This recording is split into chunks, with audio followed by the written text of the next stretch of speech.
ओम श्री कृष्णाय व्यम नमः। श्रीमद् भागवत महात्म्य पांचवा अध्याय। धुंधुकारी की अधोगति एवं गोकर्ण द्वारा सप्ताह सुनाने से मोक्ष प्राप्ति। सूत जी बोले, है शौनकादिक ऋषियों, आत्मदेव के वन में चले जाने के बाद धुंधुकारी ने अपनी माता को मार पीट कर कहा कि तू मुझे गड़ा हुआ द्रव बतला दे, नहीं तो मैं तेरे प्राण ले लूँगा। ये सुनकर धुंधली ने उस दिन ये कहकर अपने प्राण बचाए कि मैं कल बतला दूंगी। इस प्रकार धुंधली ने उस समय तो अपनी जान बचा ली, परंतु दूसरे दिन ये सोचकर कि घर में द्रव तो कहीं गड़ा नहीं है, मैं बेटे को कहाँ से धन बतलाऊंगी, वह एक कुएं में गिरकर मर गई। तब गोकर्ण ने भी वहाँ रहना अच्छा ना समझकर तीर्थ यात्रा करने को चल दिया। उधर गोकर्ण के चले जाने पर धुंधुकारी अकेला घर में रहकर चोरी और ठगी करके वेश्या को द्रव लाकर देता रहा। एक दिन वह कहीं से बहुत सा द्रव चुरा लाया और उसे वेश्या को देकर वह उसके साथ ही सो गया। तब वेश्या के घरवालों ने मन में सोचा कि ये दूसरों का धन चुराकर हमको देता है, यदि ये कभी पकड़ा गया तो इसके साथ हमें भी दंड भोगना पड़ेगा। ऐसा सोचकर उन्होंने उसके गले में फांसी लगा दी। इससे भी वह ना मरा तो उन्होंने जलती हुई लकड़ियों से मार मार कर उसकी जान ले ली और उसे उसी स्थान पर एक गड्ढा खोदकर गाड़ दिया। कुछ समय बाद वेश्या के पड़ोसियों ने पूछा कि तुम्हारे घर पर धुंधुकारी दिखाई क्यों नहीं देता। तब उसने कह दिया कि वह व्यापार करने के लिए कहीं प्रदेश को गया है। हे ऋषियों, इसे सत्य मानना कि वेश्या कभी किसी की हितैषी नहीं होती। वह पहले तो उसके धन हरण करती है और फिर उसके प्राणों को भी ले लेती है। उसकी जीवा पर तो अमृत और उदर में हलाहल विष भरा होता है। इस प्रकार धुंधुकारी मरने के पश्चात एक प्रेत बन गया। तब उसे गर्मी, सर्दी, वर्षा तथा भूख प्यास सताने लगी। इसके पश्चात जब गोकर्ण को ये समाचार ज्ञात हुआ कि उसका भाई धुंधुकारी मर गया है और उसका क्रियाक्रम नहीं हुआ है, तब उसने गया जी जाकर धुंधुकारी का श्राद्ध किया और वह जिस तीर्थ में जाता वहीं उसका श्राद्ध कर देता था। कई तीर्थ करने के पश्चात जब गोकर्ण अपने घर आया और रात को वहीं सोया तो उसने धुंधुकारी को कभी बैल, कभी हाथी, कभी भैंसा तथा कभी मनुष्य रूप में देखा। तो गोकर्ण ने उससे पूछा कि तू भूत, प्रेत अथवा राक्षसों में से कौन है। उसकी बात सुनकर धुंधुकारी रोने लगा। उसमें बोलने की समर्थ नहीं थी, अतः वह कुछ नहीं बोल सका। गोकर्ण ने जब ये देखा कि वह रोने के अलावा कुछ नहीं करता, तब उसने मंत्र पढ़कर उसके ऊपर जल छिड़का। उस जल के छिड़कते ही उसका बोल निकलने लगा।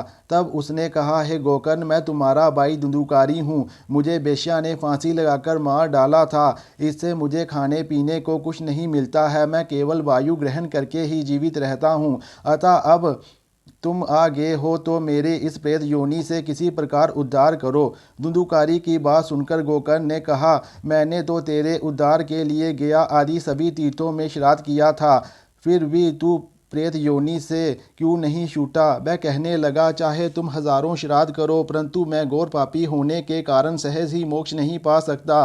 अब तुम कोई ऐसा उपाय करो जिससे मैं इस अधम योनि से छूट जाऊं। ये सुनकर गोकर्ण बोला, अच्छा तो तुम कुछ दिन और धीरज धारण कर, मैं शीघ्र ही तेरा उद्धार करूंगा। गोकर्ण की ये बात सुनकर धुंधुकारी वहां से चला गया। जब नगर के लोग गोकर्ण से भेंट करने के लिए आए तो उसने सबका यथा योग्य सम्मान किया। इसके उपरांत कुछ दिन बाद उसने विद्वान पंडितों एवं महापुरुषों से अपने भाई धुंधुकारी के उद्धार के लिए पूछा।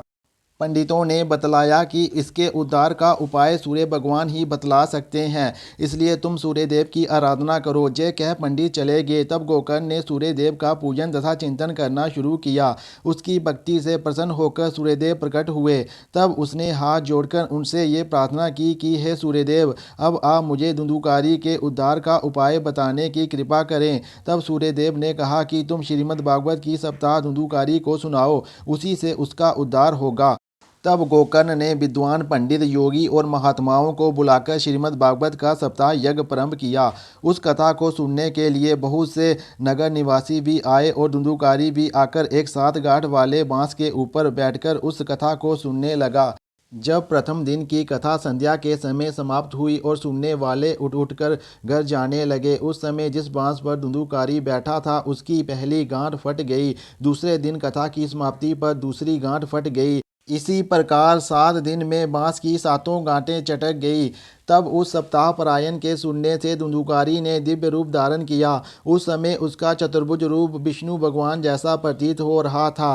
वह पीताम्बर पहने हुए गोकर्ण के पास आया और उसे नमस्कार करके बोला, हे भ्राता, आपने मुझे घोर पाप से छुड़ाकर मेरा उद्धार किया है। श्रीमद् भागवत के अलावा अन्य कोई उपाय मुझे इस अधम योनि से छुड़ाने वाला नहीं था। जो प्राणी इस कथा रूपी अमृत को पान करेंगे वह अवश्य ही भवसागर से पार हो जाएंगे। धुंधुकारी गोकर्ण से ये कह ही रहा था कि उसी समय स्वर्ग से एक सुंदर विमान आया और धुंधुकारी उस विमान पर बैठकर बैकुंठ लोक को चला गया। हे मुनियों, इसके पश्चात सब उपस्थित विद्वानों और ऋषि मुनियों ने गोकर्ण से पूछा, हे महाराज, श्रीमद् भागवत की सप्ताह तो हम सभी ने सुनी है, फिर बैकुंठ से विमान केवल धुंधुकारी को ही लेने क्यों आया? वह तो बैकुंठ चला गया और हम लोग यहीं रह गए, इसका क्या कारण है? गोकर्ण ने उत्तर दिया, हे भाइयों, इस कथा के फल में केवल यही अंतर है कि जो व्यक्ति इस कथा को मन लगाकर सुनते हैं वह तो इसका पूर्ण लाभ प्राप्त करते हैं, और जो लोग कथा सुनते समय अपना मन स्त्री पुत्र आदि के मोह में लगाए रहते हैं उन्हें इस कथा का फल नहीं मिलता। मुक्ति तो एकाग्र चित्त से कथा सुनने वाले को मिलती है। ये वचन सुनकर समस्त श्रोता लज्जित हो गए। तब उन्होंने गोकर्ण से कहा, हे महाराज, आप कृपा करके एक बार और इस सप्ताह कथा को सुनाइए, जिससे हम मन लगाकर सुन सकें और मोक्ष प्राप्त कर सकें। उन सबकी इस विनय को सुनकर गोकर्ण ने पुनः श्रावण माह में दूसरा परायण आरंभ कर दिया। उस सप्ताह कथा को अनेकों लोगों ने एकाग्रचित होकर सुना, जिसके फलस्वरूप कथा समाप्ति के दिन वहां अनेकों विमान आए। ये दृश्य देखकर श्रोताओं ने गोकर्ण से कहा, हे महाराज, आपकी कृपा से हम लोगों का उद्धार हुआ है। कथा समाप्त होने पर भगवान ने वहां आकर साक्षात दर्शन दिए और वह गोकर्ण को अपने साथ विमान पर बैठाकर गोलोक धाम को ले गए। फिर अन्य सब श्रोता भी विमानों पर बैठकर बैकुंठ को चले गए। हे ऋषियों, जिस स्थान पर सूर्य एवं चंद्रमा भी नहीं पहुंच सकते, मनुष्य इस कथा के प्रताप से उन स्थानों पर भी पहुंच जाता है। इस श्रीमद् भागवत की कथा को सुनने अथवा पढ़ने से जो फल मिलता है वह फल अनेकों यज्ञ, तप, व्रत, तीर्थ एवं दान आदि करने से भी प्राप्त नहीं होता है।